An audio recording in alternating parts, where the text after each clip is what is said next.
everyone, today I'll be showing you how to make chocolate concrete, so let's get started. Preheat the oven to gas mark 4. Add 4 medium eggs into a mixing bowl and mix until well combined. Place to the side. In another mixing bowl, add 454 grams of self-raising flour, 454 grams of caster sugar, 5 tablespoons of cocoa powder. Mix together until well combined. Then add 454 grams of melted butter. Mix together until all of the ingredients are well combined.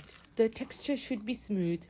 Using a 23 cm baking tray, butter the parchment paper. Add the concrete batter and spread evenly. Put it into the oven for 18 to 20 minutes. Place the tray onto a cooling rack. Use a toothpick or a knife to see if the concrete is cooked. Remove from the tray and place it onto the cooling rack. Leave to cool for 5 to 10 minutes. Sprinkle a handful of caster sugar onto the concrete. Cut into small pieces.